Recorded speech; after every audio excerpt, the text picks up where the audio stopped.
Sallallahu ala Muhammad, Sallallahu alaihi wasallam, Sallallahu ala Muhammad, Sallallahu alaihi wasallam. Assalamualaikum warahmatullahi wabarakatuh. Waalaikumsalam Waalaikumsalam warahmatullahi warahmatullahi wabarakatuh. Alhamdulillahilladzi hadana li hada wa ma kunna linahtadiya laula an hadanallah. Asyhadu an la ilaha illallah wa asyhadu anna Muhammadan abduhu wa rasuluh. Alhamdulillah wa syukurillah kita pada pagi hari ini bertemu pada KSO yang ke-264, artinya kita sudah menjalani pengajian ini ke-264 kali pada pagi hari ini. Mudah-mudahan dari perjalanan mengaji itu seperti mungkin akan menjadi tema pada pagi hari ini, kita bisa merasakan spiritual ascendant. Jadi ada peningkatan spiritual dalam ibadah dan dalam uh, menjalani atau menyadari kita sebagai hamba Allah sekaligus sebagai khalifah yang mungkin tentu saja sangat kita nantikan bagaimana nanti akan diuraikan oleh Insya Allah Profesor Tabroni. Beliau adalah menurut informasi yang saya dapat, beliau adalah pengajar guru besar di UIN ya Pak ya. Ustaz. Kemudian beliau aktif di kependidikan selama ini di organisasi Muhammadiyah. Nah, biasa Prof sebelum kita mulai sampai jam berapa Prof? Nanti waktunya. Monggo kita mengikuti biasanya ya, Pak. Setengah jam atau 1 jam, monggo. Ya, jadi biasanya sampai dengan sekitar jam 7 atau jam 7 lebih sedikit. Oh iya, sampai jam 7 ya. Jadi mungkin Prof juga punya kesibukan berikutnya. Ya, ya, betul. Dan sebelum kita mulai, mari kita doakan teman-teman kita yang sakit, mudah-mudahan diangkat penyakitnya dan diringankan, segera sehat kembali. Dan kepada orang tua kita doakan Rabbik fili walimada warhamhuma kama rabbayani shaghira. Dan sebelum dimulai biasa kita tilawah yang akan dibacakan oleh Mbak Mufidah ya daftarnya. Mas Agus, Mbak Muda kebetulan Surat Al-Baqarah. berhalangan. Oh, Mas Agus Setiawan. Yeah. Surat Al-Baqarah 153 sampai 157. Monggo Mas Agus. Matur. Bismillahirrahmanirrahim. Assalamualaikum warahmatullahi wabarakatuh. Waalaikumsalam warahmatullahi wabarakatuh. Waalaikumsalam.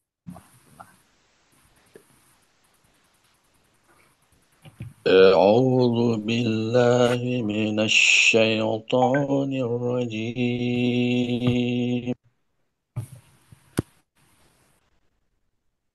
بسم الله الرحمن الرحيم.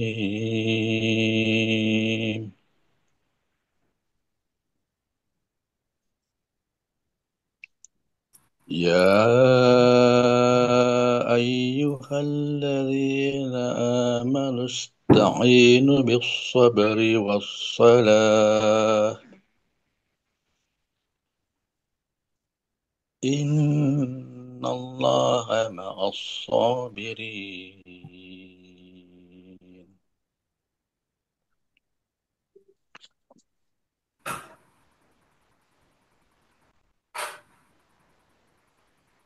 ولا تقولوا لمن يقتل في سبيل الله أموات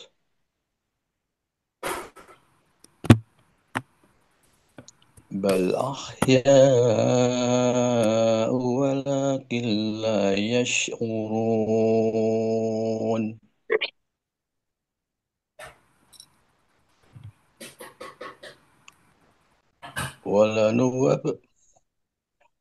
ولنبلونكم بشيء من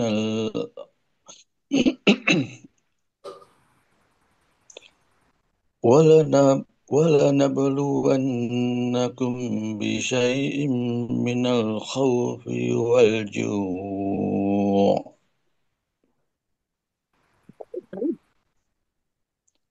ونقص من الأموال والأنفس والثمرات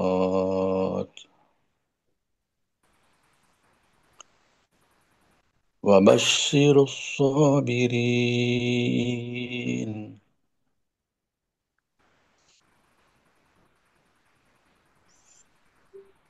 الذين إذا أصابتهم مصيبة قالوا إنا لله وإنا إليه راجعون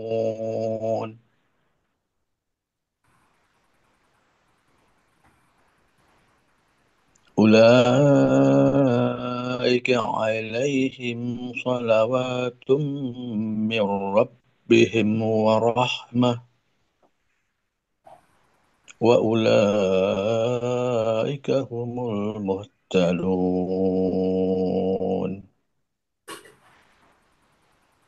صدق الله العظيم.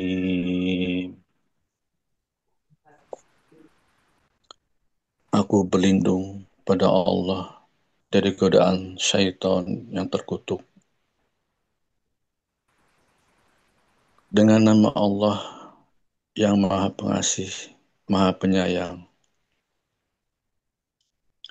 Wahai orang-orang yang beriman, mohonlah pertolongan kepada Allah dengan sabar dan salat. Sungguh Allah beserta orang-orang yang sabar. Dan janganlah kamu mengatakan orang-orang yang terbunuh di jalan Allah, mereka telah mati. Sebenarnya mereka hidup, tetapi kamu tidak menyadarinya. Dan kami pasti akan menguji kamu dengan sedikit ketakutan, kelaparan, kekurangan harta, jiwa, dan buah-buahan. Dan sampaikanlah kabar gembira kepada orang-orang yang sabar, yaitu orang-orang yang apabila ditimpa musibah, mereka berkata, Inna lillahi wa inna ilaihi raji'un. Sesungguhnya kami milik Allah dan kepadanya lah kami kembali. Mereka itulah yang memperoleh ampunan dan rahmat dari Tuhannya, dan mereka itulah orang-orang yang mendapat petunjuk. Maha benar Allah dengan segala firman-Nya. Assalamualaikum warahmatullahi wabarakatuh. Pengajian yang itu. Waalaikumsalam warahmatullahi wabarakatuh. Sadaqallahul adzim wa sadaqar Rasulun Karim. Alhamdulillah, terima kasih Mas Agus. Mudah-mudahan kita semua bisa mengambil hikmah dan mendapatkan rahmat dari apa yang telah dibacakan dan kita dengarkan semua. Pada pagi hari ini temanya adalah ascendant, spiritual ascendant. yang mungkin kalau kita maknai sebagai proses peningkatan dan pendakian rohani seorang hamba atau seorang hamba Allah ya seorang manusia untuk menuju kesadaran kedekatan dengan Allah. Mungkin Allah memang sudah dekat tapi kita biasanya tidak sadar. Ini kaitannya mungkin nanti dengan tazkiyatun nafs mungkin ya. Takarub Allah misalnya gitu atau riyadhahnya. Mudah-mudahan nanti ini sangat penting ya mungkin ya bagi kami kita semua. Marilah kita dengarkan sama-sama, kita simak dan mudah-mudahan juga akan menjadi banyak pertanyaan mungkin dari teman-teman, nanti siapkan saja melalui chat maupun langsung, karena ini menyangkut kehidupan keseharian kita dalam ibadah dan dalam kesadaran sebagai hamba dan sebagai khalifatullah. Mungkin itu saja, monggo Prof. Broni untuk waktu dan kesempatan dan juga layar. Terima kasih. Baik. Terima kasih. Assalamualaikum warahmatullahi wabarakatuh.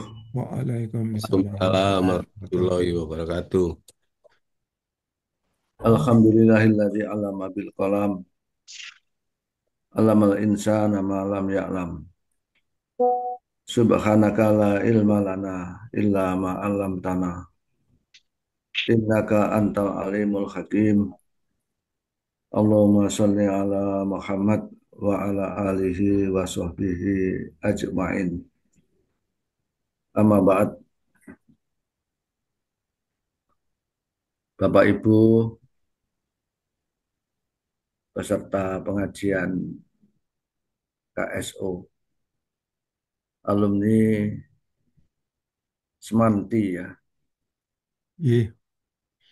yang semoga senantiasa dirahmati dan diberkahi Allah Subhanahu wa taala, dikaruniai kesehatan dan kebahagiaan serta keselamatan fid dini wad dunya wal akhirah. Bapak Ibu yang berbahagia, terima kasih atas waktu yang diberikan kepada saya, Pak Endri yang menghubungi saya ketika ada pengajian di Masjid Rahmat di Kota Malang ya. Bahwa beliau punya kelompok pengajian ini dan mengundang saya untuk bisa bersilaturahim ya dengan peserta pengajian ini. Dan saya senang sekali karena putri saya yang bungsu itu juga alumni Semanti yang sekarang sedang koas tahun kedua ya. Alhamdulillah. Mohon doanya mudah-mudahan putri saya yang juga adik kelas Bapak Ibu semuanya lancar dalam koasnya sampai berhasil menjadi dokter. Amin. Dan Amin. syukur-syukur menjadi dokter spesialis ya. Amin. Amin. Bapak Ibu yang berbahagia,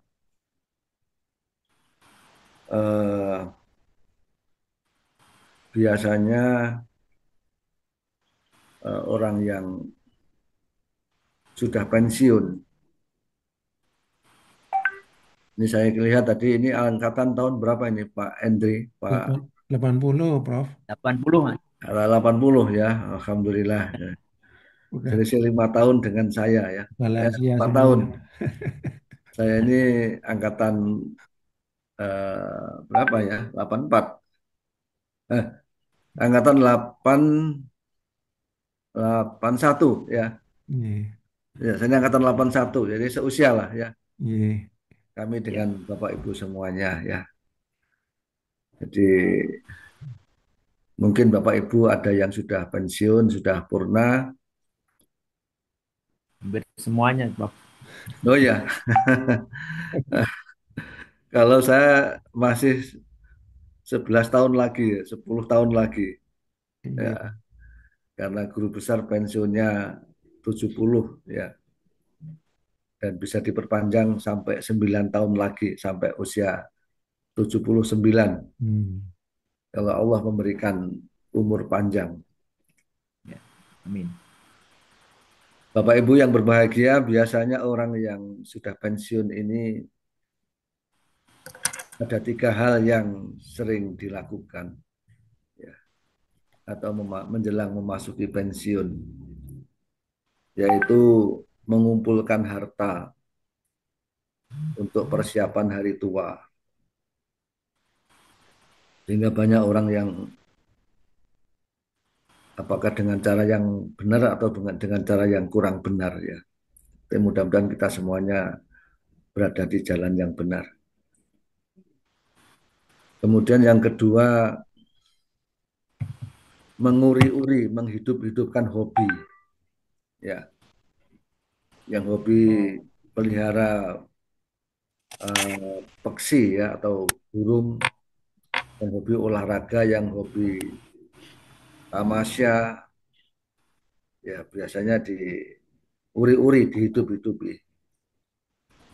Dan yang ketiga itu bersilaturahmi dengan kawan-kawan lama. Nah, 3 kebiasaan para pensiunan ini tidak salah, ya. Baik, tapi yang lebih baik lagi adalah persiapan untuk menghadap Sang Kholik, ya, menghadap Ilahi Robbi, menghadap zat yang mana kita berasal daripadanya.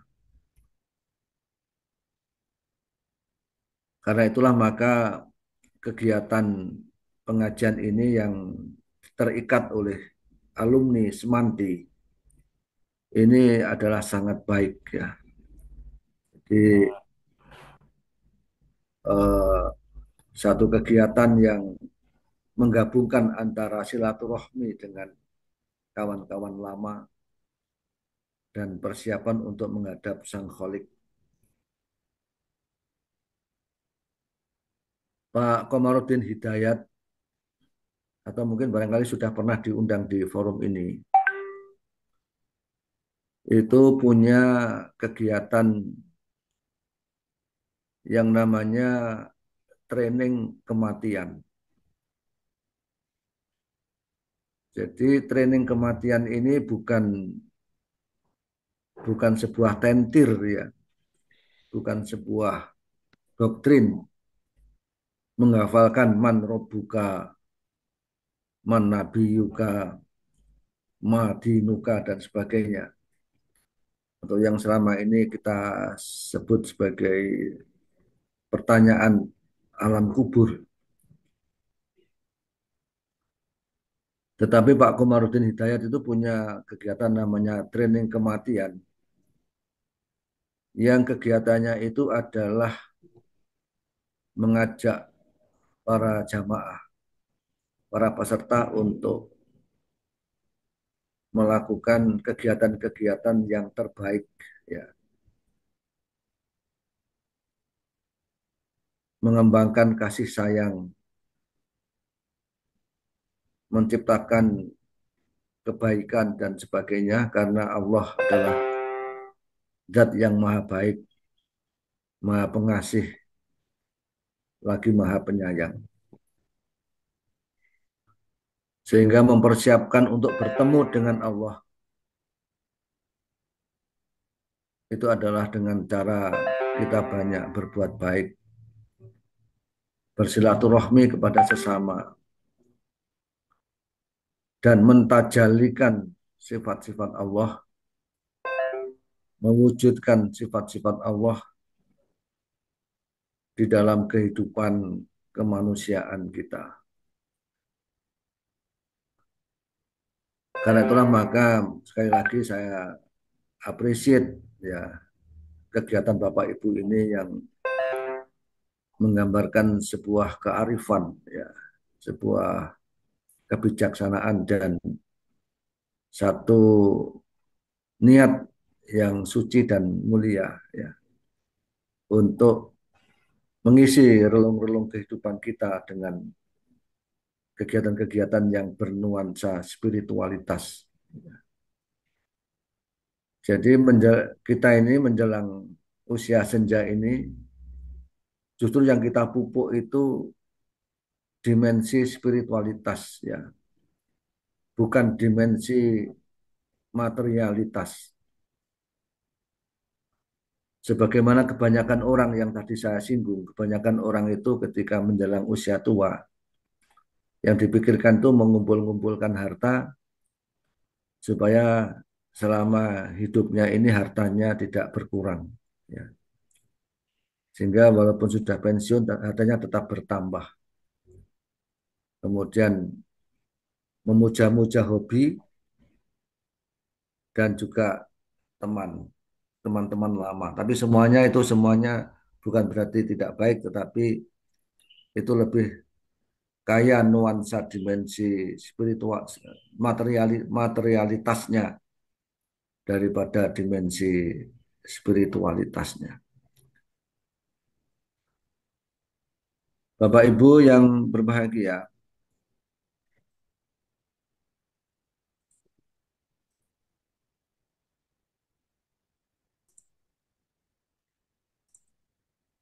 ya, saya tadi membuat catatan sedikit ya tentang pendakian spiritualitas supaya kita lebih komunikatif, ya. Manusia modern sekarang ini menghadapi banyak permasalahan, ya. Termasuk kalau kita lihat kehidupan anak-anak atau generasi muda kita sekarang ini. Saya kemarin mendapatkan informasi bahwa ya mungkin dialami oleh generasi muda mana saja, ya. Sekarang ini generasi muda itu justru memuja-muja LGBT. Jadi LGBT itu semakin berkembang. Kemudian masalah narkoba yang perkembangannya luar biasa, ya. Saya baru dari Manado, ya. Di suatu daerah di Manado ini orang mengkonsumsi narkoba itu sudah biasa. Seperti jual rokok itu. Jadi orang menjual narkoba itu sudah semakin terang-terangan.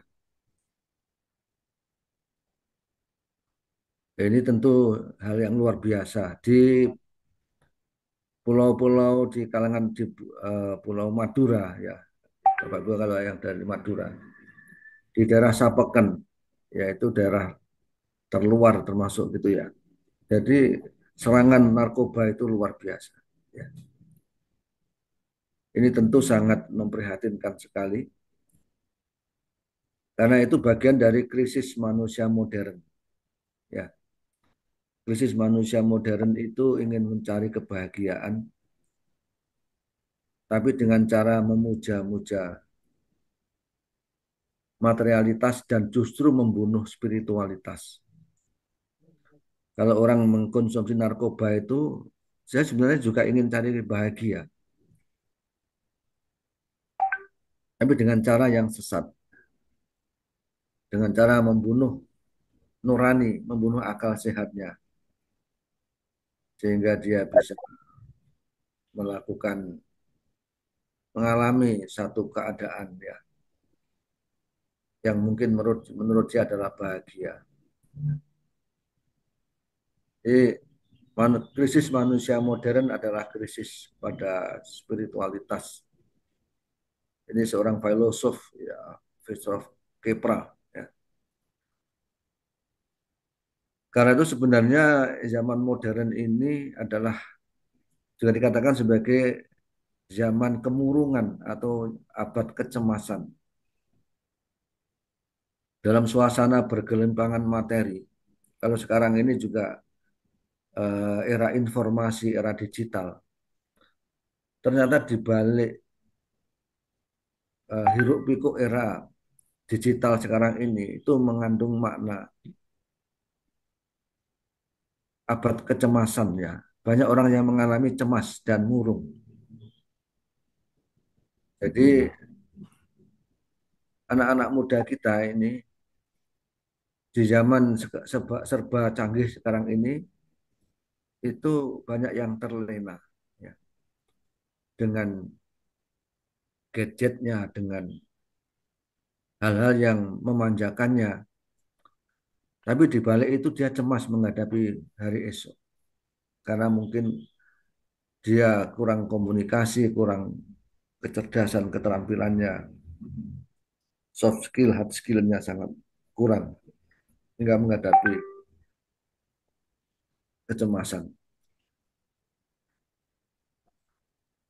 Kemudian Danah Zuhar mengatakan ada seorang ahli spiritualitas ya, mengatakan manusia modern bodoh secara spiritual. Kemudian seorang Sayyid Husain Nasr mengatakan justru manusia modern itu semakin jauh dari pusat dirinya. Hakikat manusia itu adalah spiritualitasnya. Manusia itu bukan jasmaninya yang abadi, yang hakiki, tapi adalah spiritualitasnya. Sehingga tadi Pak Agus tadi ya membacakan satu ayat yang sangat tepat ya, bahwa sebenarnya orang yang berjuang di jalan Allah itu dia tidak mati, tapi dia tetap hidup.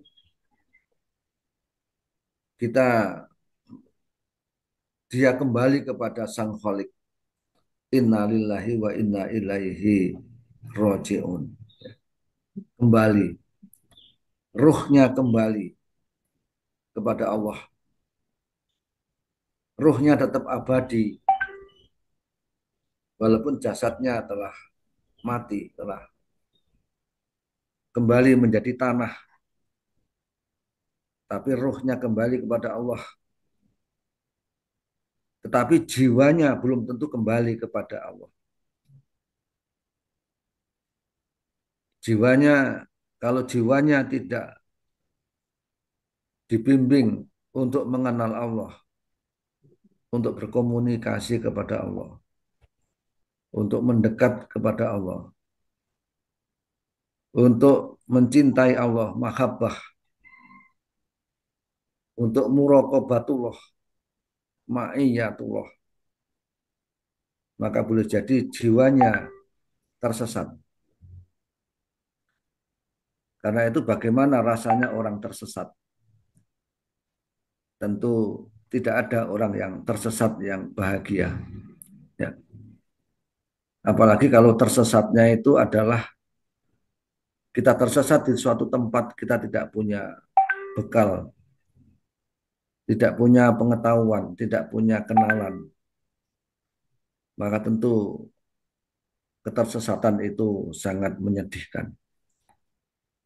Karena itu maka walaupun berada di alam barzah itu belum merupakan alam akhirat, tetapi sudah ada penderitaan.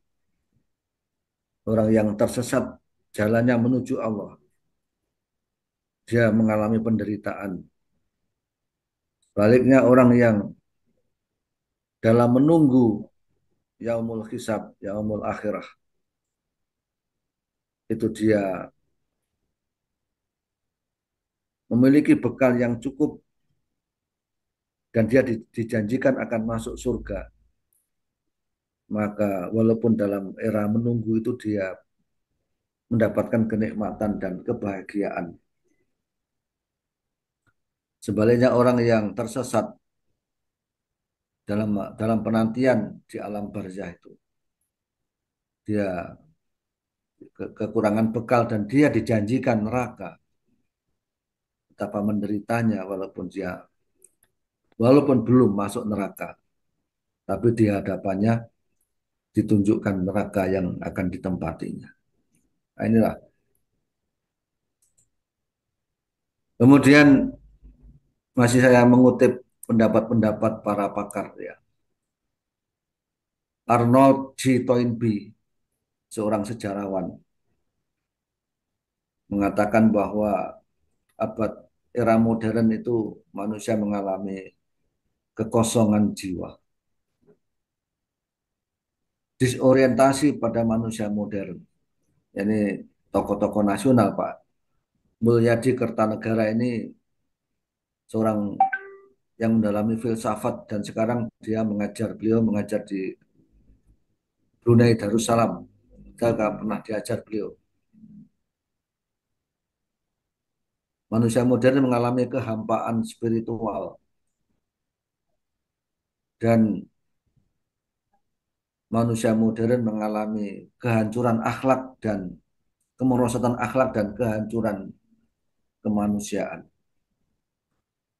Kalau kita lihat bagaimana penderitaan bangsa Palestina, ya,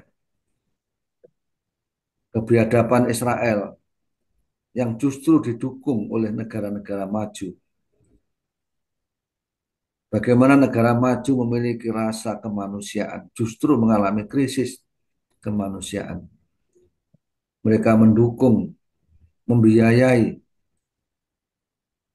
dan melegalkan genosida ya terhadap bangsa Palestina. Bahkan ada yang mengatakan bahwa kemajuan era modern sekarang ini dibangun atas puing-puing tengkorak manusia.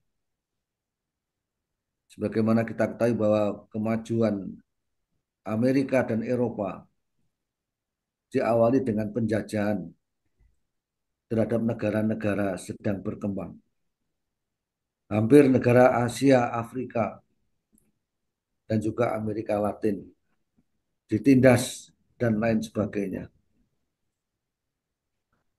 Kalau kita pergi ke Parepare, itu ada namanya monumen kekejaman siapa yang membunuh itu 40.000 orang ya. Westerling ya benar, Westerling. Jadi betapa kejinya. Dengan cara apa waktu itu orang Parepare 40.000 orang dibunuh ya. Apakah diracun atau senjata biologis atau dikurung di dalam satu tembok ya. Sehingga tanpa ada oksigen ya.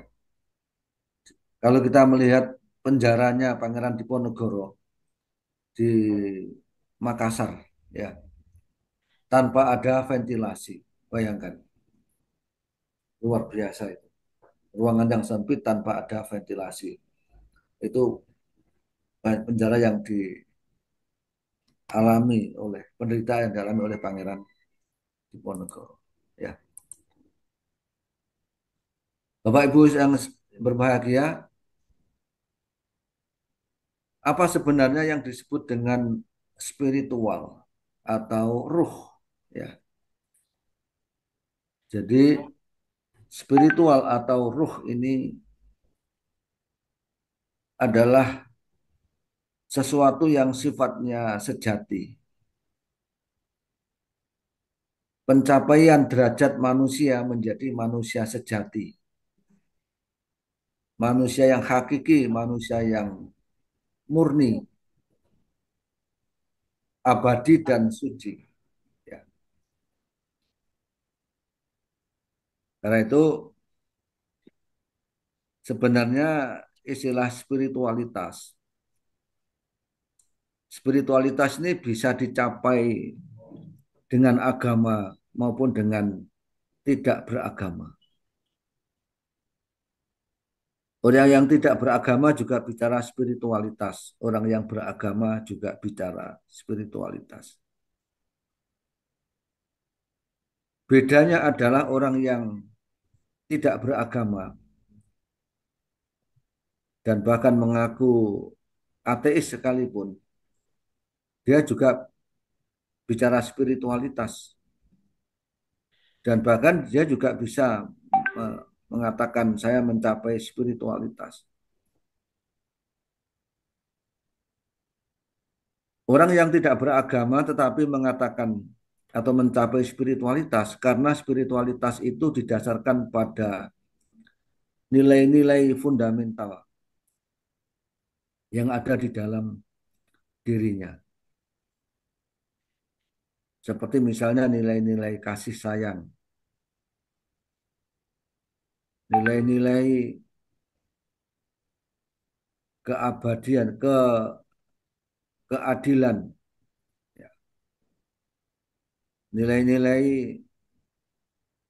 kepedulian, dan lain sebagainya. Jadi orang yang menegakkan nilai-nilai itu dengan kesungguhan, maka dia bisa mencapai spiritualitas. Saya ambil contoh misalnya orang tua. Orang tua yang mengasihi anak-anaknya dengan kasih sayang yang sejatinya, maka orang tua itu merupakan orang tua spiritual. Ya. Karena dia mengasihi anaknya tanpa tergantung pada kondisi anaknya. Apakah anaknya baik atau anaknya tidak baik, anaknya bagus atau tidak bagus. Sebagai orang tua maka dia mengasihi dengan sepenuh hati, dengan kasih yang sejati, dengan kasih yang hakiki, dengan kasih yang murni, suci, dan abadi. Maka orang tua itu merupakan orang tua yang spiritual. Demikian juga seorang guru, seorang pemimpin, seorang dokter. Ketika dia punya nilai-nilai abadi itu, maka dia seorang guru, walaupun dia tidak percaya kepada Tuhan, tapi ketika dia mengajar itu dia penuh dengan kecintaan, kepedulian kepada anak didiknya, sehingga dia totalitas sebagai seorang guru, maka guru itu akan dikenang oleh murid-muridnya sepanjang masa. Itulah guru yang abadi, guru yang hakiki, guru yang spiritual. Nah ini sehingga kepemimpinan spiritual itu, kalau saya menulis, saya juga punya tulisan tentang spiritual leadership. Spiritual leadership itu bagi orang-orang yang tidak bertuhan, kepemimpinan yang berbasis pada nilai-nilai. Tetapi bagi orang yang beriman, bahwa yang bernilai itu adalah siapa yang memiliki rasa sifat kasih sayang, sifat adil, sifat memelihara, memberi rezeki, dan lain sebagainya. Itu nilai-nilai itu bukan ada begitu saja, tetapi nilai-nilai itu sesungguhnya adalah sifat-sifat ilahi. Karena itulah maka bagi orang yang beriman, kalau dia memiliki rasa welas asih, rasa kasih sayang, maka bukan semata-mata berhenti kepada kewajiban manusiawi, kemanusiaan atau humanisme, tapi atas dasar keimanan pada Allah, pada Tuhan yang punya sifat Ar-Rahman, Ar-Rahim. Inilah bedanya orang yang beriman dengan orang yang tidak beriman ketika dia berbicara tentang spiritualitas, ya.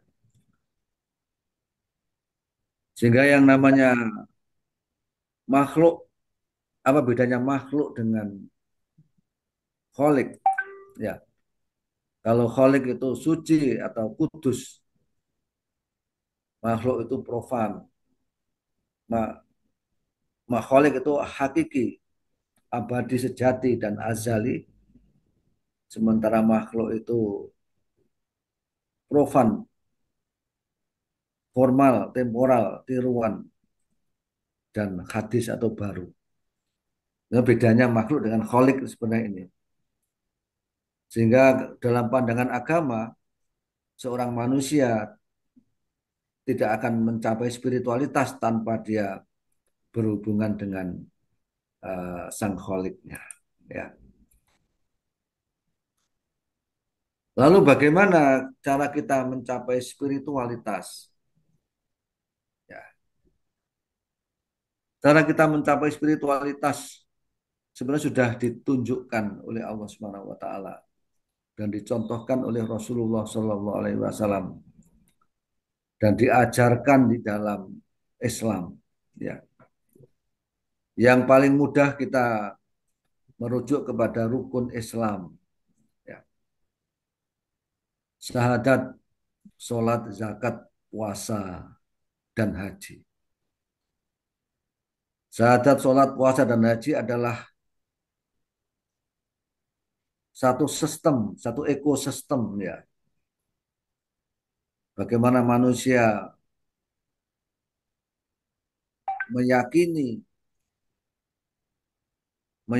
tentang Sang Kholik bukan hanya dengan keyakinan yang ainul yakin bahkan sampai kepada hakul yakin ya. Jadi ada ainul yakin, ada ilmul yakin, dan ada hakul yakin.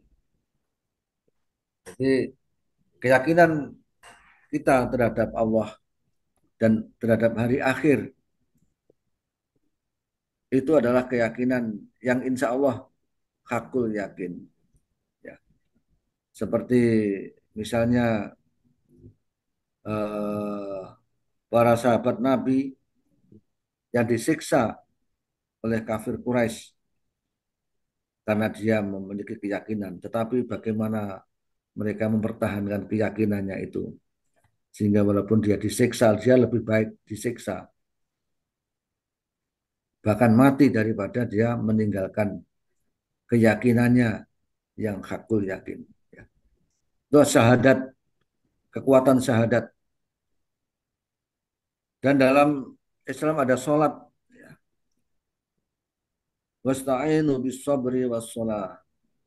Wa innaha lakabiratun illa alal khashin.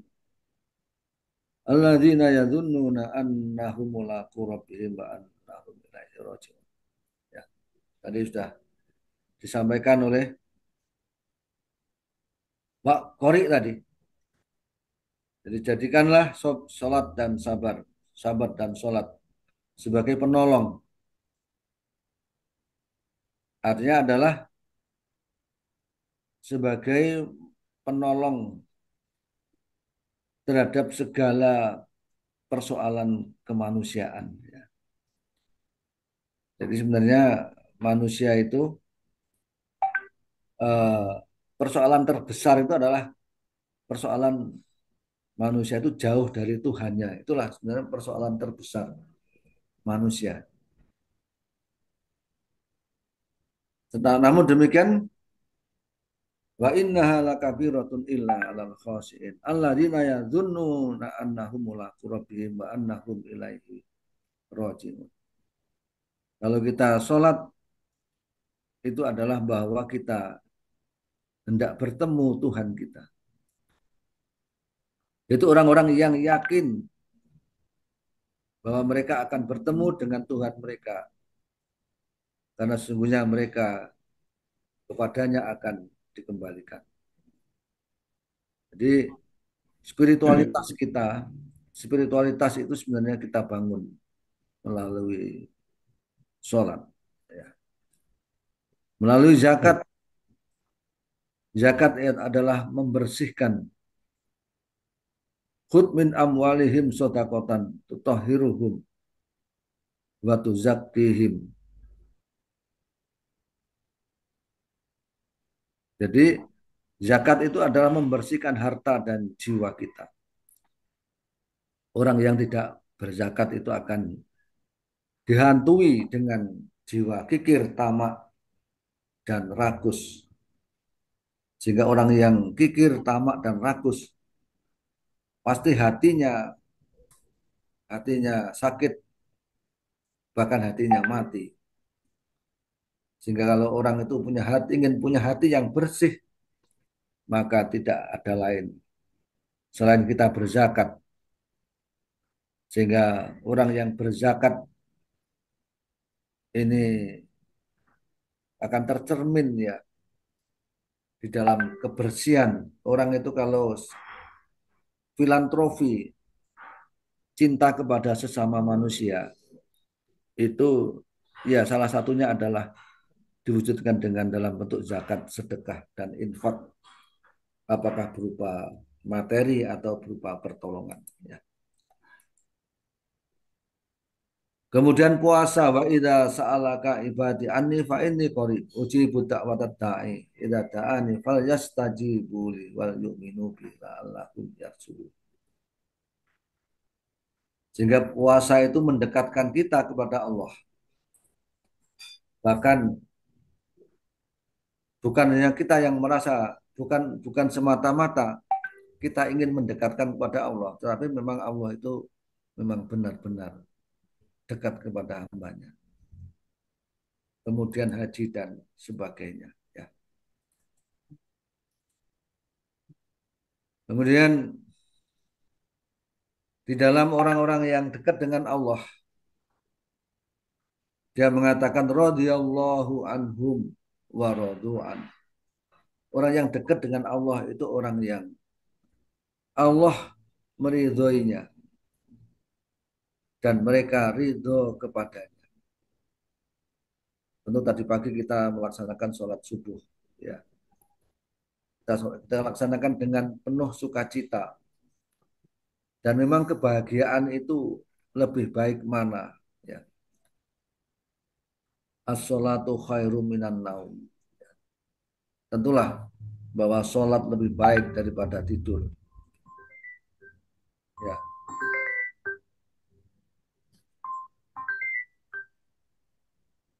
Halo, Pak.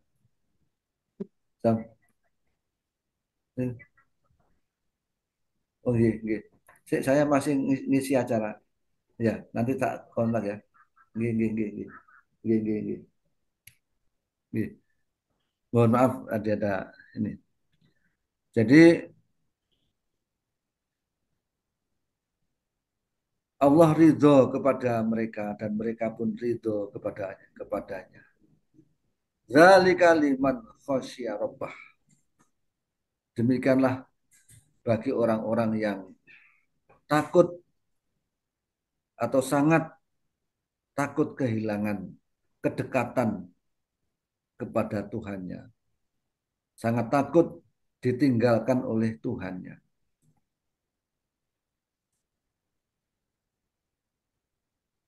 Rabi'ah al-Adawiyah, ini saya kira ayat pernyataan ini sering kita dengarkan ya. Rabi'ah al-Adawiyah ketika hendak sholat dia berzikir kepada Allah, ilahi anta maksudi waridho kamat lubi a'tini mahabbataka wa ma'rifatak. Ya Tuhanku, engkaulah yang aku tuju.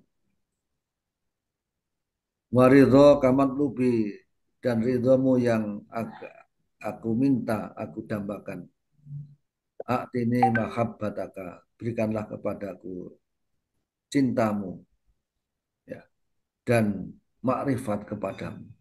Ini doa ya, doa yang baik. Ketika kita sholat itu bahwa hanya kepada Allah kita menuju, ya. mencari ridhonya, cintanya, dan makrifatnya kepadanya, kedekatan kepadanya, kepada engkau. Sehingga ini adalah satu awal mula ya, khusyuk di dalam sholat. Karena itu di dalam sholat itu dalam doa iftitah bisa dua ya.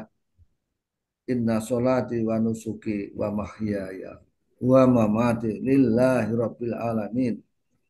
La syarika lahu wa bidzalika umirtu wa ana awwalul muslimin. Atau mohon diampuni segala dosa-dosanya. Allahumma ba'id baini wa baina khotoya kama yunaqas sabul abyadu minad danas dan seterusnya ya. Karena itulah maka orang yang beriman, orang yang sangat cinta kepada Allah, walladzina amanu asaddu hubbalillah. Kita jangan sampai kalah kepada orang-orang yang ada orang-orang di antara manusia ada yang menuhankan selain Allah dan mereka mencintai mereka sebagaimana mereka mencintai Allah. Jadi ada orang-orang yang beriman tetapi dia punya tandingan dalam bertuhan yang disembah dan mereka mencintai yang disembah itu seperti mereka mencintai Allah. Ini hati-hati. Kita ini dalam beribadah itu harus mentauhidkan Allah.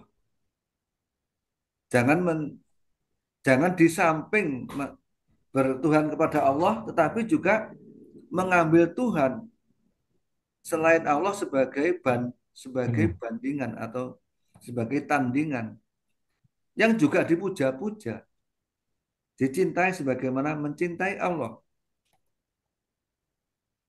Karena hati-hati ini. Ya. Tapi kalau orang-orang yang beriman, walladzina amanu asyaddu hubbalillah. Orang-orang yang beriman adalah benar-benar mencintai Allah.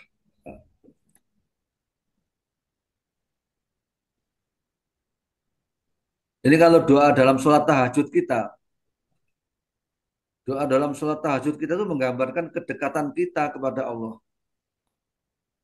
Allahumma lakal hamdu anta qayyimus samawati wal ard wa man fihin. Walakal hamdu anta malikus samawati wal ard wa man fihin. Walakal hamdu anta nurus samawati wal ard wa man fihin. Walakal hamdu antal haqqu wa wa'dukal haqqu wa liqa'ukal haqqu.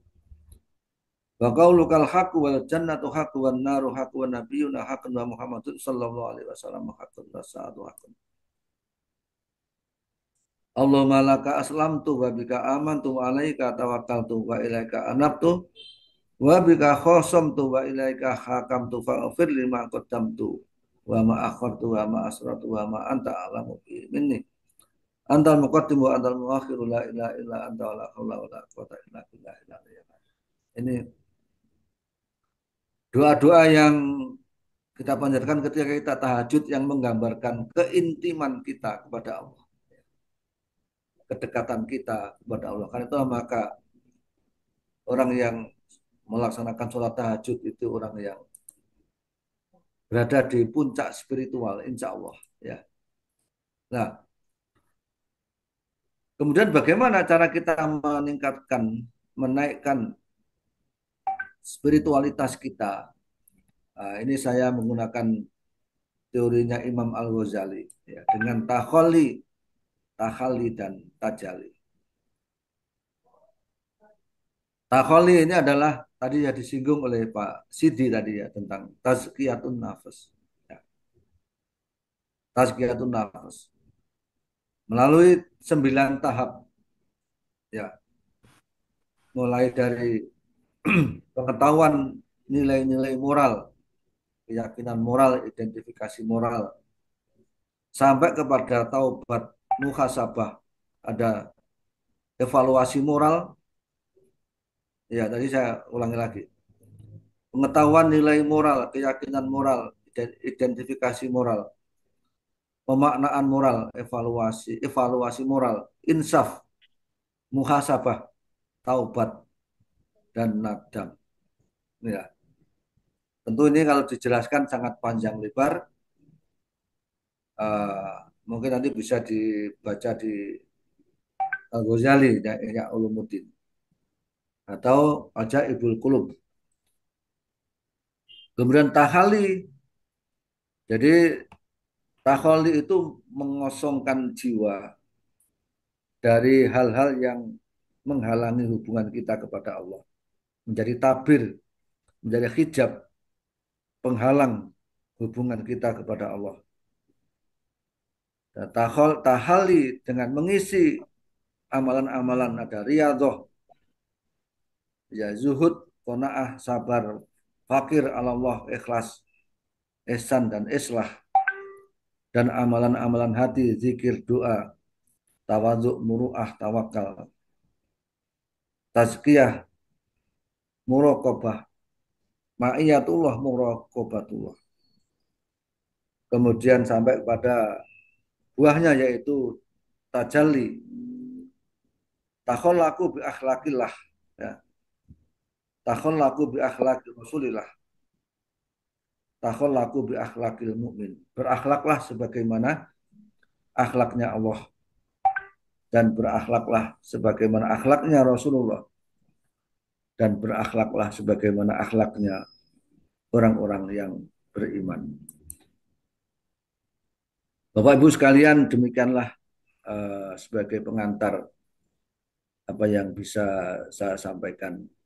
Mudah-mudahan bermanfaat, dan monggo bila ada pertanyaan. Billahi taufik wal hidayah. Assalamualaikum warahmatullahi wabarakatuh. Waalaikumsalam warahmatullahi wabarakatuh. Waalaikumsalam warahmatullahi wabarakatuh. Alhamdulillah, luar biasa. Jadi, ini refreshing kita untuk kesadaran beragama yang keagamaan, dan mungkin kita bisa introspeksi diri masing-masing, sudah sejauh mana kita bisa merasakan adanya peningkatan dari mungkin usia muda dulu sampai sekarang, atau dari keseharian kita dari hari ke hari. Apakah kita semakin dekat kepada Allah, semakin meningkat spiritualitas kita, atau tidak, atau stagnan aja. Ya, mungkin ini ada pertanyaan Ustaz dari Mas Luki nih. Mas Luki Nugroho yang di chat, mungkin saya bacakan.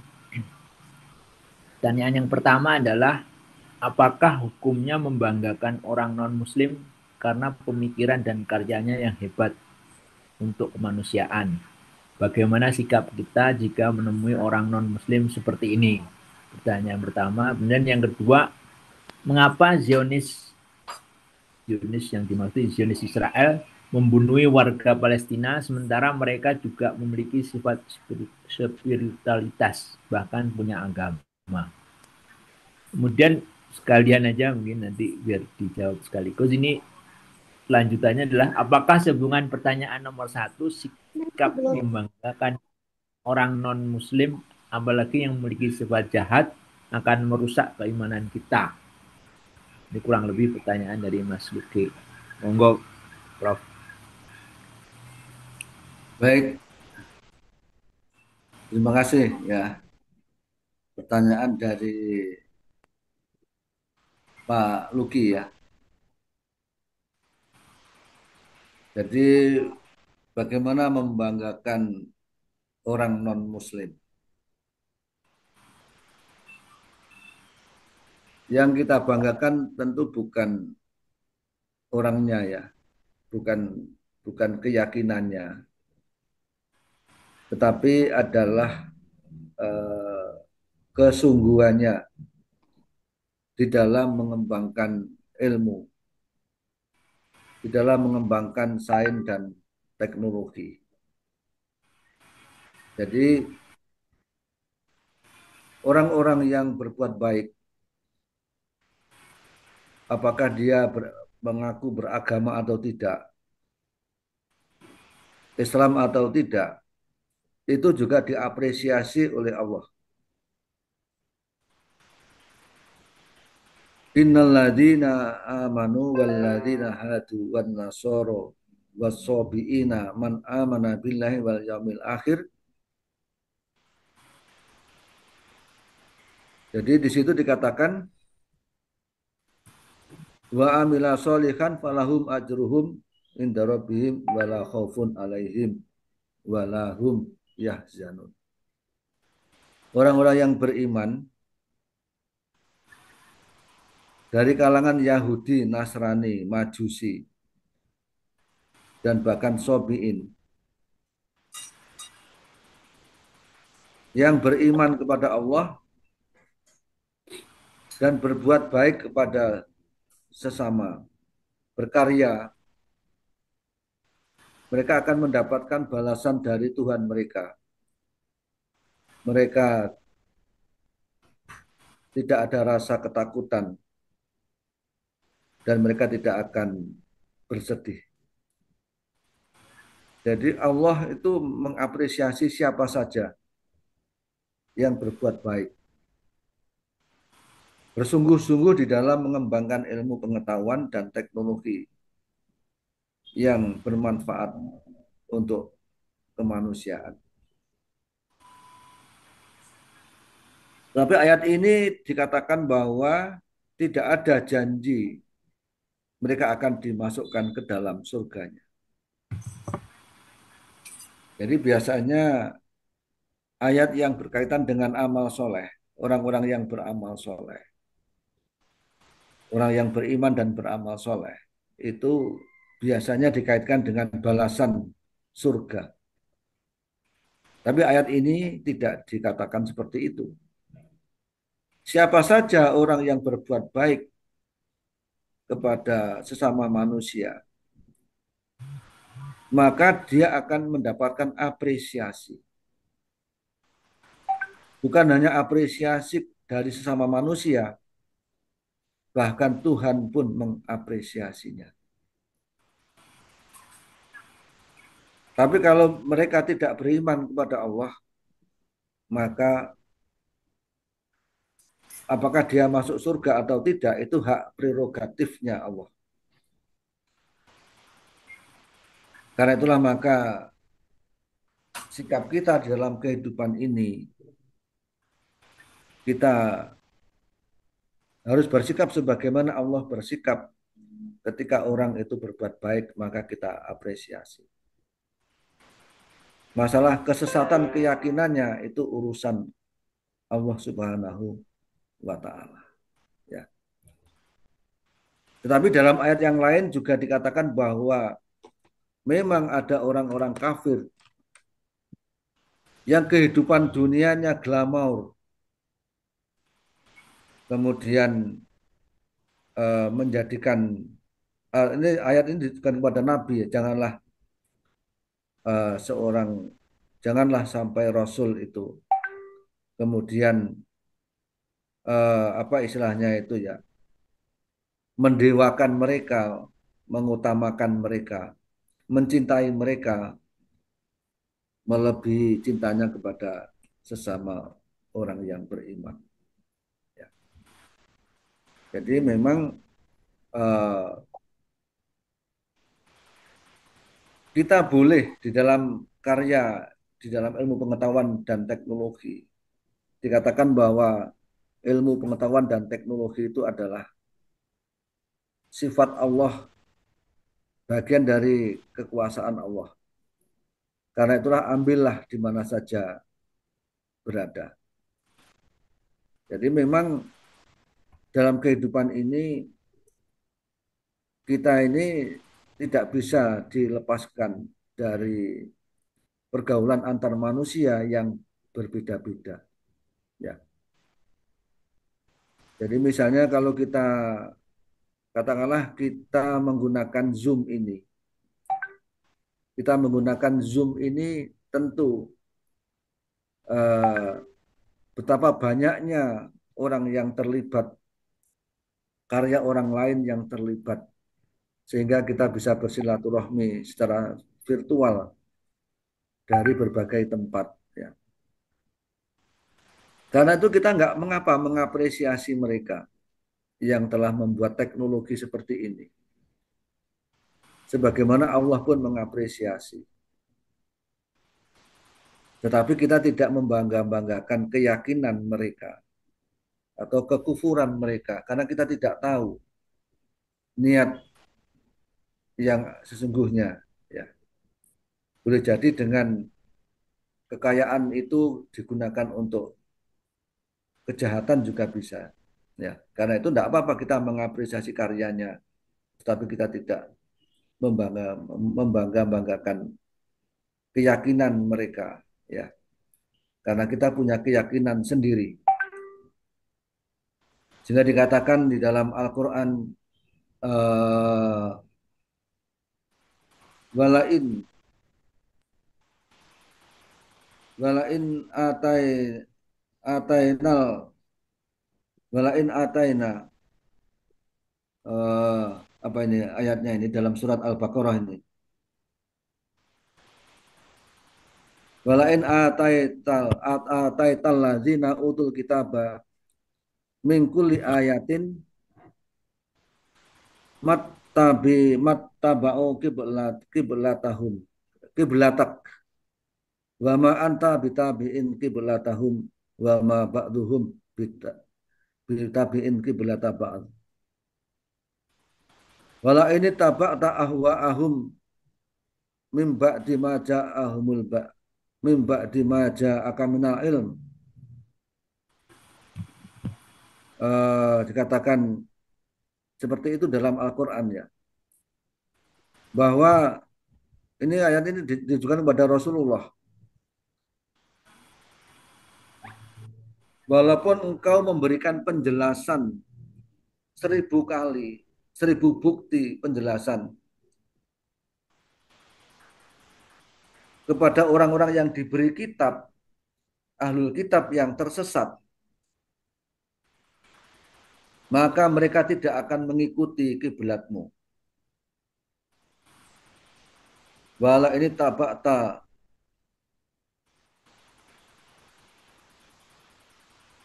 walain ataital ladzina utul kitaba min bikulli ayatin mattabi'u kiblatahum mattabi'u kiblatak. Walaupun kita memberikan penjelasan 1000 logika, mereka tidak akan mengikuti kiblatmu. Wa ma anta bitabi'in kiblatahum, dan kamu bukan pengikut kiblat mereka. Dan sebagian yang lain tidak akan mengikuti kiblat mereka. Artinya ya biarlah mereka dalam kiblatnya, tetapi dan kita di dalam kiblat kita. Jadi kita tidak memaksa mereka mengikuti kiblat kita, dan mereka pun juga tidak akan bisa mempengaruhi kiblat kita. Ini dalam hal terkait dengan keyakinan. Ini dalam surat Al-Baqarah, mungkin bisa dibaca ya, kira-kira ayat 200-an ya. Jadi tidak ada masalah di dalam urusan sains dan teknologi. Kita bisa belajar kepada mereka. Ya. Dalam urusan sains dan teknologi. Dalam urusan dunia, kita bisa bermuamalah duniawiyah dengan siapa saja. Ya, tetapi dalam urusan agama, lakum dinukum waliyadi. Ini sebenarnya mudah aja kita ini, tegas ya. Jadi Demek karena hujan, kita bisa seperti turunin itu. aja. Ya. Iya. Kita tetap baik kepada siapa saja, apakah mereka Muslim atau bukan Muslim. Tapi kalau mereka sudah benar-benar melakukan kerusakan di muka bumi, ya, maka sikap kita yaitu memerangi Ini kalau kamu pengen dianterin ke SMP eh, 1, kamu bayar. tindakan yang merusak itu. Jadi jelas di dalam surat Al-Baqarah ya, ya sudah dikatakan seperti itu sifat-sifat orang eh, yang munafik ya. Jadi seperti itu ya. Mengapa Zionis membunuh warga Palestina sementara mereka juga memiliki sifat spiritualitas? Ya, jadi kalau mereka memiliki sifat spiritualitas, tidak mungkin mereka melakukan kebiadaban. Sama seperti kita.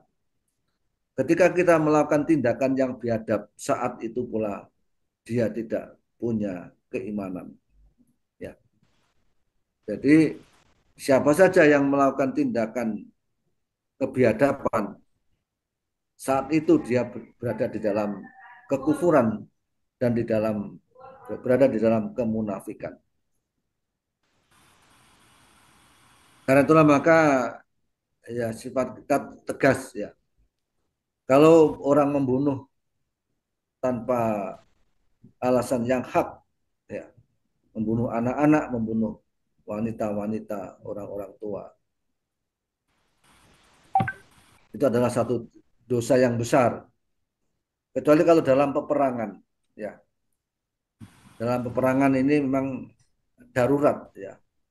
Tapi dalam peperangan pun Islam melarang untuk membunuh wanita, orang tua dan anak-anak dan merusak fasilitas-fasilitas kemanusiaan. Ini ada etika di dalam peperangan, ya. Dan ini kemudian tentu kita tidak membanggakan, ya, tidak membanggakan orang-orang yang berbuat. Tapi kalau kita membanggakan orang-orang yang berbuat jahat atau mensetujui orang-orang yang berbuat jahat atau mendiamkan orang-orang yang berbuat jahat, sesungguhnya mungkin dikatakan berarti kita setuju dengan mereka. Kita bagian dari mereka. Atau paling tidak kita ini termasuk orang yang lemah keimanan kita. Karena itulah maka sebagai orang yang beriman kepada Allah Subhanahu wa taala, yang dekat kepadanya, yang mencintai Allah Subhanahu wa taala, tentu kita juga mencintai sesama manusia dan tidak berbuat kerusakan di muka bumi ini. Dan tentu seandainya ada yang melakukan perbuatan yang bertentangan dengan nilai-nilai keilahian dan juga nilai-nilai kemanusiaan, tentu kita tidak boleh membanggakan orang-orang yang seperti itu. Kita harus berbuat ya semampu kita, minimal bahwa kita tidak setuju dan tidak bangga kepada mereka. Ini saya kira Pak Luki ya. Oke, monggo Pak Amur. Ya, alhamdulillah, terima kasih.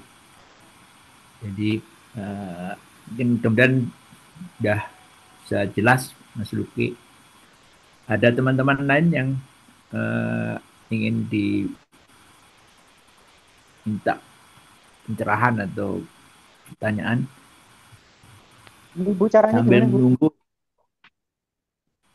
Ini sambil menunggu boleh tanya Ustadz ya. Oke, monggo Pak Sidi. Ya, jadi terkait dengan ascendant, spiritual ascendant, atau dalam pengamalan ayat tantur nafsu maqadawat liwat.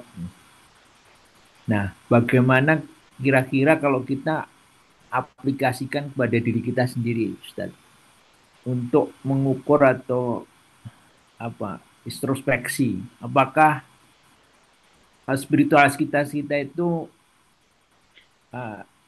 ada peningkatan dari hari ke hari atau dari bulan ke bulan dan selama ini yang kita jalani. Kalau di Torikot atau Sufi kan ada makom-makom ya, mungkin ya. makom taubat, makom zuhud dan sebagainya. Bagaimana? Apakah kita bisa atau kita bisa bagaimana caranya atau tipsnya bisa mengukur diri kita sendiri ini supaya kita juga ada riadoh lagi untuk ingin meningkat, naik. Apakah ada apa tanda-tandanya atau apa ininya, apa istilahnya agak sulit ya anak diri kita sendiri. Nanti kan kalau bisa terjerumus juga ke ujub kan, jadi ke ini membanggakan diri. Tapi ini kaitannya sebenarnya untuk introspeksi saja, gitu, supaya kita lebih tawadu misalnya gitu. Mohon ininya pencerahannya Ustaz. Terima kasih. Ini pertanyaan yang sangat baik ya. Ini sangat substantif. Jadi memang ini saya kira yang harus kita lakukan ya. Pagi, siang, malam harus kita melakukan introspeksi, melakukan muhasabah diri. Kalau tanpa kita melakukan introspeksi, muhasabah, dan kemudian kita bertaubat, maka boleh jadi kita tidak terasa semakin hari semakin jauh dari Allah Subhanahu wa Ta'ala. Sehingga orang yang senantiasa melakukan muhasabah, kemudian nanti akan diikuti dengan taubat. Wasari'u ila maghfirati min rabbikum wa jannatin arduhas samawati wal ardu uiddat lil muttaqin. Alladzina yunfiquna fis sarra'i wad dharra'i wal kadhiminal ghaidha wal 'afina 'anil nas wallahu yuhibbul muhsinin. Alladzina idza fa'alu fahisatan aw dzalamu anfusahum dzakarullah fastaghfiru li dzunubihim wa may yaghfiru dzunuba illallah wa lam yasiru ala ma fa'alu wa hum ya'lamun, dan seterusnya. Setiap manusia pasti punya salah dan punya dosa. Dan kesalahan dan dosa ini bisa menghantui kita setiap saat, setiap waktu, bahkan setiap detik. Apakah dosa-dosa kita itu nampak atau tidak nampak? Dilihat manusia maupun tidak dilihat manusia. Kita ketahui maupun kita tidak kita ketahui. Kita sadari maupun tidak kita sadari. Jadi kita ini ibaratnya kita pergi jalan-jalan, pasti ada debu yang menempel di pakaian kita. Kita menghirup udara yang tidak semuanya udara itu bersih. Karena itu perbuatan dosa atau dosa itu senantiasa menghantui kita. Karena itulah maka bukan manusia yang baik, bukan manusia yang tidak punya salah dan tidak punya dosa. Karena manusia itu tidur pun juga salah, ya. Beriktikaf di masjid terus-menerus pun juga salah. Ya. Karena itu dikatakan bergegaslah, fafirru ilallah, berlomba-lomba, bersegeralah mendekat kepada Allah. Wasari'u ila maghfiratin min rabbikum, bersegeralah untuk memohon kepada Allah Subhanahu wa Ta'ala atas segala kesalahan dan dosa-dosa kita. Karena surga Allah itu seluas langit dan bumi. Ampunan Allah itu seluas langit dan bumi. Dan itulah tanda-tanda orang yang bertakwa. Alladzina yunfiquna fis sarra'i wal dharra wal kadhiminal ghaidha wal 'afina 'anil nas. Dan orang-orang yang setelah memohon ampun kepada Allah dan Allah mengampuninya, tidak berhenti di situ. Tetapi adalah kita harus berbuat baik bersedekah, menolong sesama, menyayangi sesama dalam keadaan lapang maupun dalam keadaan sempit. Artinya ketika kita diuji oleh Allah dengan kebaikan maupun juga ketika diuji oleh Allah dengan kesulitan. Dan juga tetap dekat dengan manusia, wal afina aninas, karena Allah mensukai orang-orang yang berbuat ihsan. Karena itulah maka kedekatan kita kepada Allah itu adalah ketika kita semakin banyak beristighfar, semakin banyak kita bersyukur kepada Allah.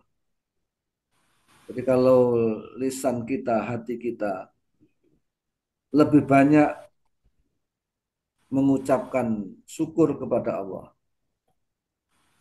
dan beristighfar kepadanya, berarti kita semakin dekat kepadanya. Tapi kalau sebaliknya, dalam hati kita ini justru ya bersifat sebaliknya, tidak menyesali perbuatan-perbuatan yang kita lakukan yang itu mengandung dosa, dan kita justru berkeluh kesah, tidak ridho kepada Allah, tidak ridho kepadanya, tidak mencintainya, itu berarti tanda-tanda kita jauh dari Allah Subhanahu wa Ta'ala.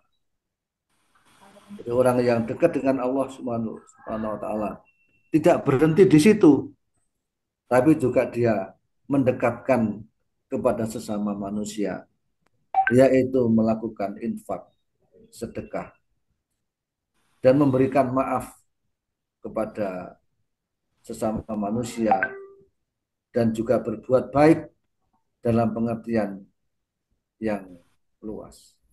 Nah, inilah sebenarnya bisa kita ukur ya, jadi dalam diri kita ini seberapa banyak kita ini bersyukur dan beristighfar, dan seberapa banyak kita itu melupakan Allah dan bersikap keluh kesah di dalam menghadapi kesulitan kehidupan ini.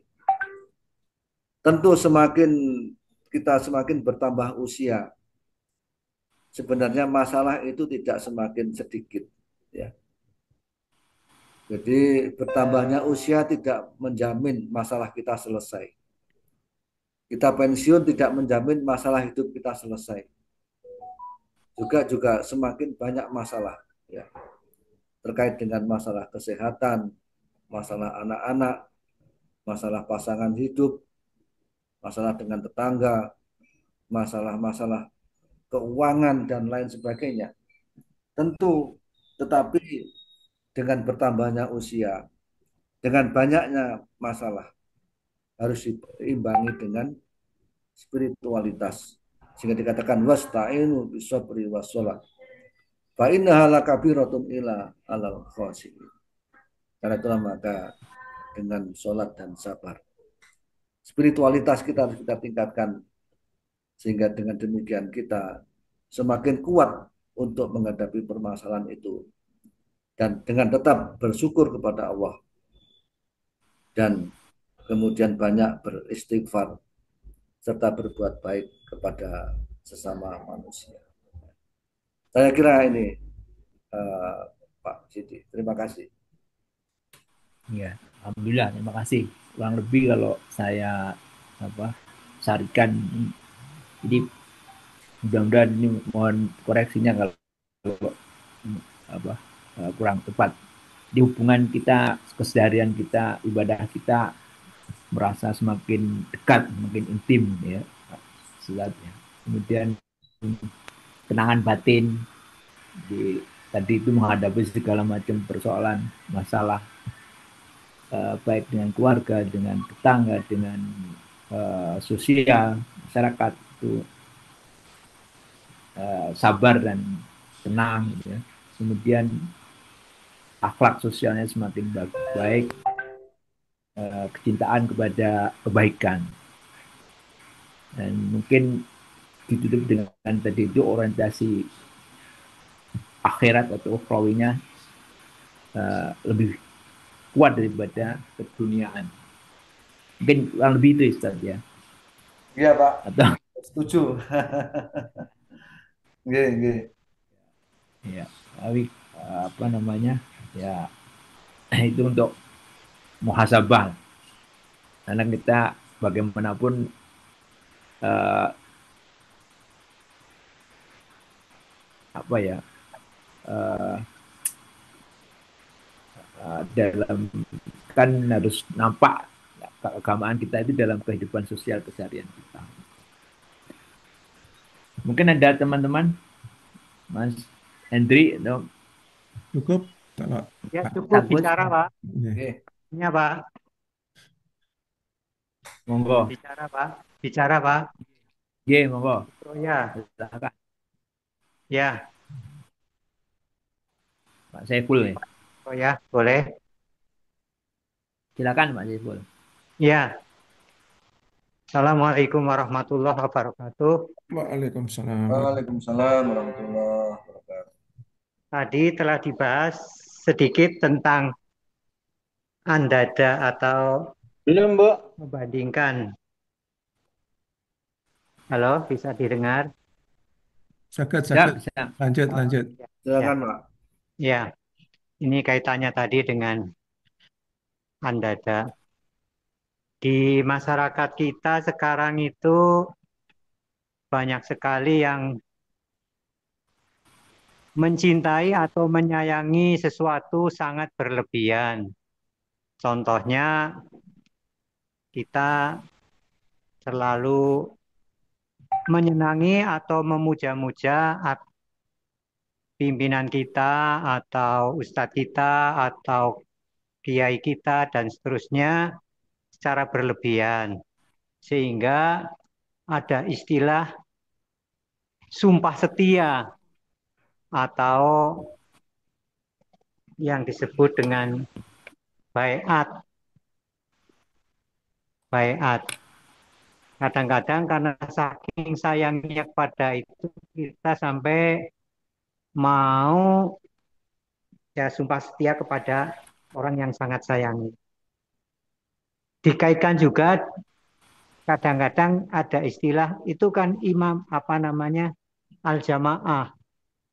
Nah itu batasannya bagaimana antara sumpah setia atau baiat karena saking sayangnya hingga berlebihan dengan alasan itu kan al-jamaah. Batasannya itu bagaimana antara baiat dengan baiat atau dengan apa al-jamaah itu. Iya, begitu Pak Ustadz barangkali minta diulas sedikit dengan kaitannya terlalu mencintai sesuatu sehingga kita sangat berlebihan. Demikian kurang lebihnya mohon dimaafkan Pak Ustadz. Assalamualaikum warahmatullahi wabarakatuh. Waalaikumsalam warahmatullahi. Waalaikumsalam warahmatullahi wabarakatuh. Langsung ya Pak Sidi. Monggo. Nah, Mas. Nggih. Jadi di dalam Islam itu dikatakan ati Allah wa ati Rasul wa ulil amri minkum. Fa in tanaza'tum fi syai'in faruddu ila Allah war Rasul. In kuntum tu'minuna billah wal yawmil akhir wa dzakarallaha katsira.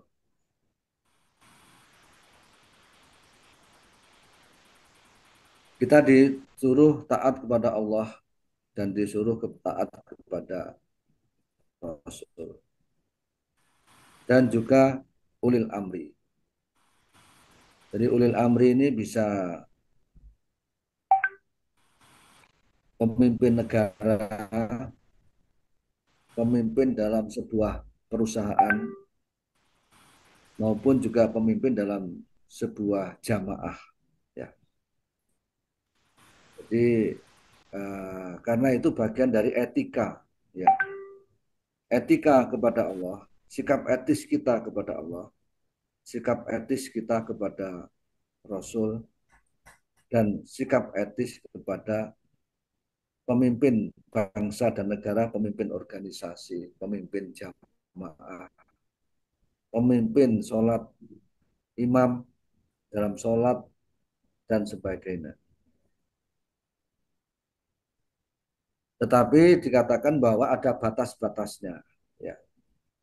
Kalau taat pada Allah bersifat mutlak, ya. Taat kepada Rasul juga relatif mutlak, ya. Karena Rasul itu terjaga dari perbuatan salah dan perbuatan dosa. Rasul itu bersifat maksum, ya. Jika dikatakan taat kepada Allah dan taat kepada Rasul. Kul in kuntum tuhibbunallah fattabi'uni yuhibbukumullah wa yaghfir lakum dzunubakum. Taat kepada Allah, taat kepada Rasul, taat pada ulil amri, dan taat kepada kedua orang tua.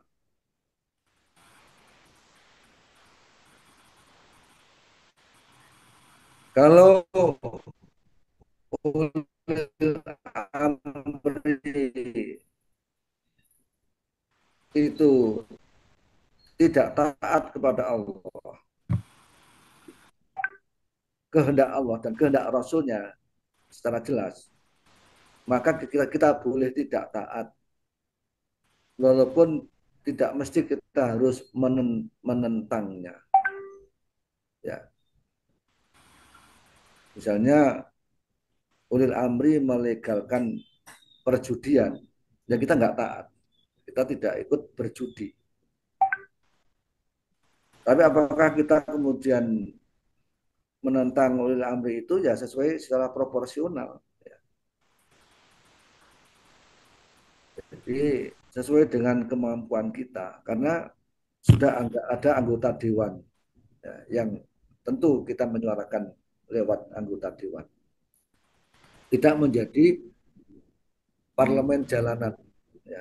Kecuali kalau misalnya kondisinya sudah tidak memungkinkan lagi, sudah negara sampai hancur, nah itu barangkali kita perlu bertindak. Jadi seperti itu, ya. Jadi tidak taat itu tidak berarti kita harus melawan secara frontal, karena sudah ada pembagian tugas di dalam kehidupan berbangsa dan bernegara. Taat pada Allah ada batasnya, yaitu ketika orang tua itu mengajak kita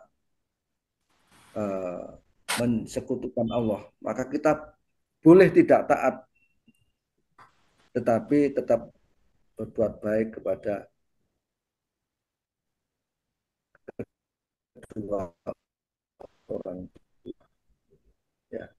Orang tua tetap orang menuruh kita kepada kemusyrikan, kita boleh tidak taat, ya, boleh tidak taat, tetapi tetap berbuat baik kepada kedua orang tua. Karena perintah tidak taat itu tidak menggugurkan, perintah untuk tidak taat itu tidak berarti perintah menggugurkan untuk berbuat baik kepada kedua orang tua. Ya. Jadi seperti itu. Nah, kemudian bagaimana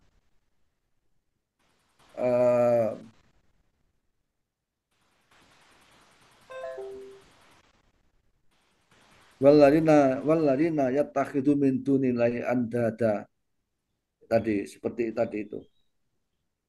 Mereka sangat mencintai yang menandingi Allah, sebagaimana mereka mencintai Allah. Walladina amanu asyaddu hubbalillah.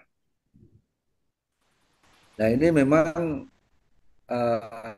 agak sering terjadi dalam dunia torekot, ya. Dalam dunia torekot ini memang ada yang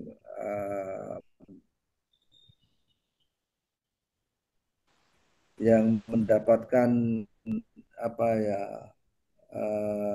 seorang khalifah, seorang mursyid, bagaimana kedudukan seorang waliullah, seorang mursyid, seorang khalifah.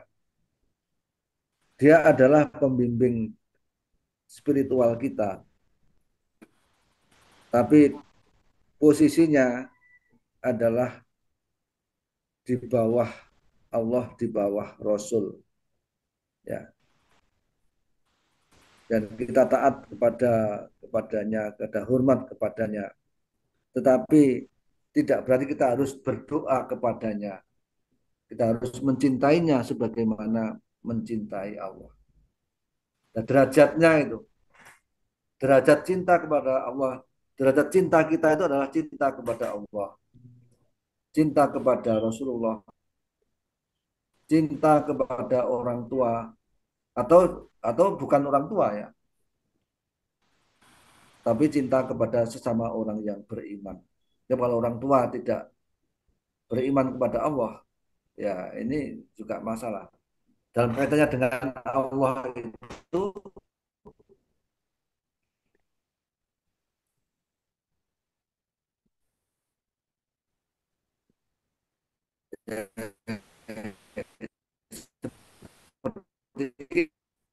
itu itu melebihi cintanya kepada Allah dan cintanya kepada Rasulullah.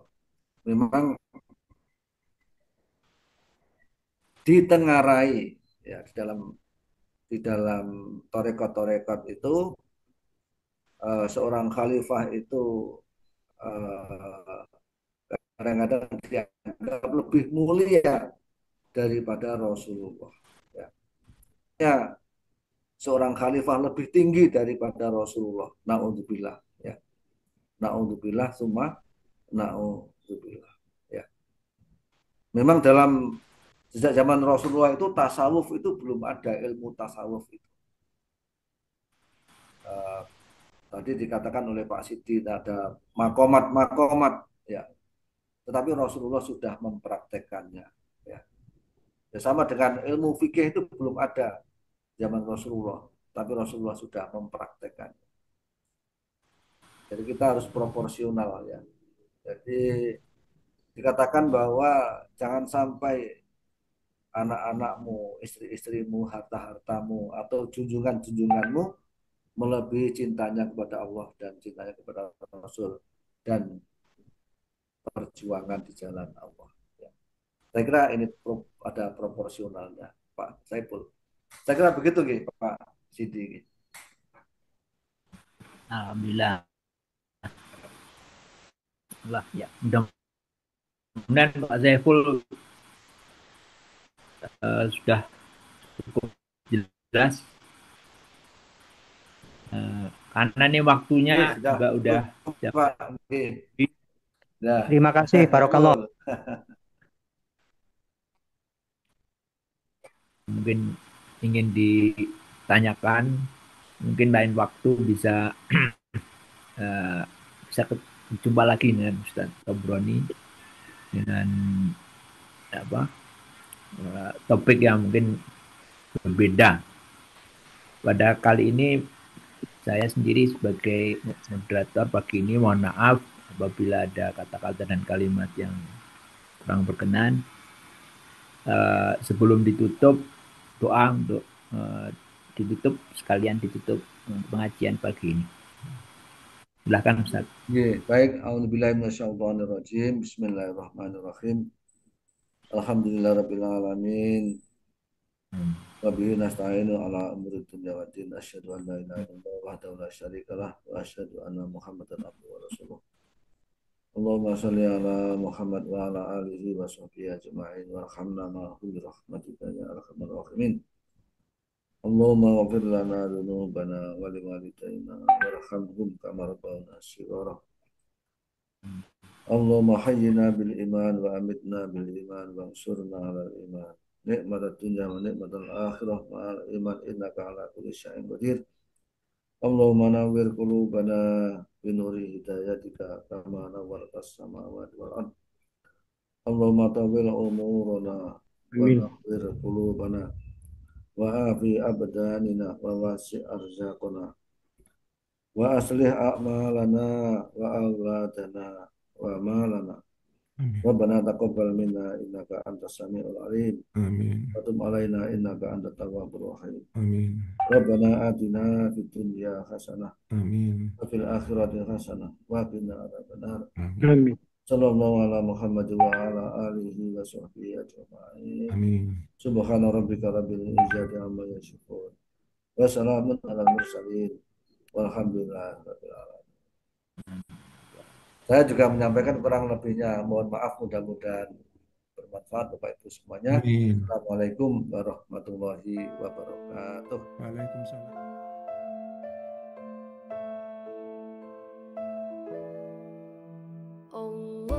اللهم ارحمنا بالقرآن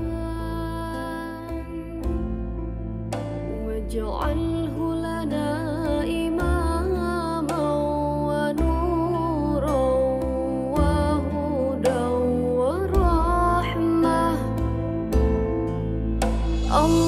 اللهم ذكرنا منه ما نسينا وعلمنا منه ما جهلنا وارزقنا تلاوته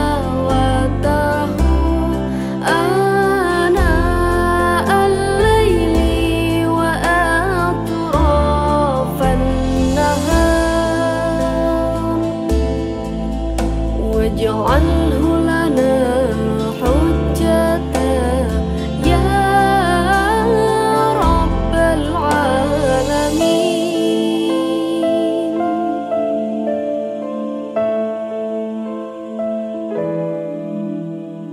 اللهم ارحمنا بالقرآن واجعله لنا إماما